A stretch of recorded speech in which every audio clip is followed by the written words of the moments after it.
There's 4 types of cloth that you can use to tuft your rugs on, but which one is the best? There's burlap, monk's cloth, regular tufting cloth, and primary tufting cloth. I'm going to show you the pros and cons of each so you can know which one will work best for you. Burlap. This is the cheapest option you'll find, and you can get it pretty much anywhere. It works fine for smaller rugs with less detail, but it doesn't stretch at all, and it tends to rip pretty easily. Monk's cloth. This is another one you can find in stores like Walmart or any type of craft store. It works well for small to medium-sized rugs, and you can fit more details because of the closer stitching. But it does not stretch much at all, so it does start to loosen on the frame the more that you tuft. Tufting cloth. As you can tell by the name, both of these were made for tufting, so they both work great, and it really just comes down to preference. This is made from polyester, and it has these guidelines you can use for symmetry when stretching your cloth and tracing out your design. It's the most expensive option, and you probably won't find it in stores, but it does have some stretch to it, and it works well with any size rug. Primary tufting cloth. This is the highest quality cloth made from cotton and polyester. It has a lot more guidelines, you can fit the smallest details, and it has the most amount of stretch, so it won't be coming loose on your frame as you tuft. It's pretty hard to find in stores and the quality is not always consistent, but somehow it costs less than this one, so I do end up using this most of the time. With that being said, overall, I prefer using the primary tufting cloth for 3 big reasons. It allows you to tuft more detail in smaller spaces, the guidelines ensure that my lines will always be straight, and the fabric is less likely to rip while tufting because of that, and because it's stretchier than any other material. I recommend using burlap and monk's cloth when you're first starting out because of how cheap and easy it is to find. But once you're ready to start making higher quality rugs, I would use regular or primary tufting cloth. What's up, guys? Today we're going to talk about how to level up your carving. Literally the most important thing is to leave a small space in between colors when tufting. This prevents color bleeding and it helps you get a product like this when it's off the frame with no carving. These guys are going to be your best friends. Before I start carving, I like to use the scissors to help separate the colors. As you can see here, I tend to pull it up a little bit and you can get all that yarn that's stuck under.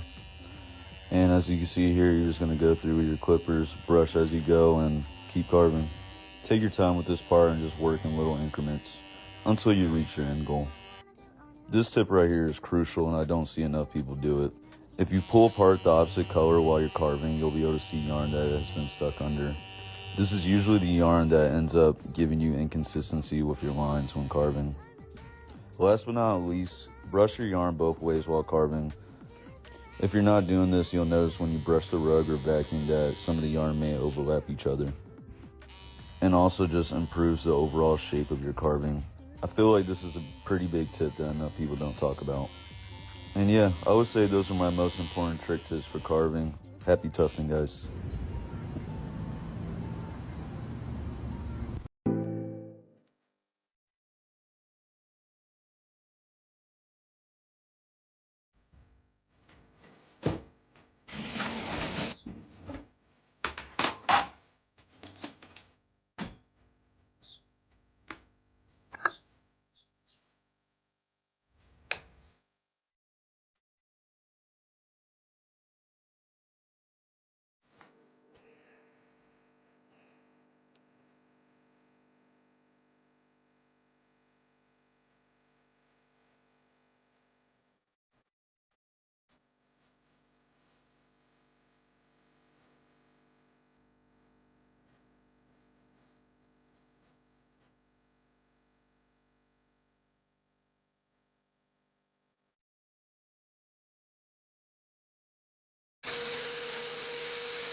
More SMR for you guys.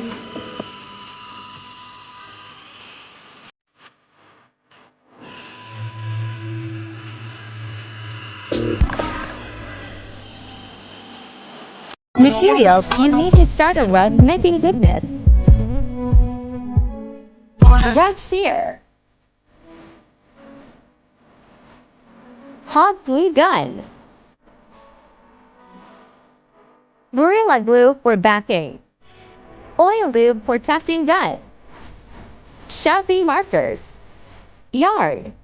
Any color you need. Carpet glue. Tufting frame and primary tufting cloth. Scraper and backing for rug.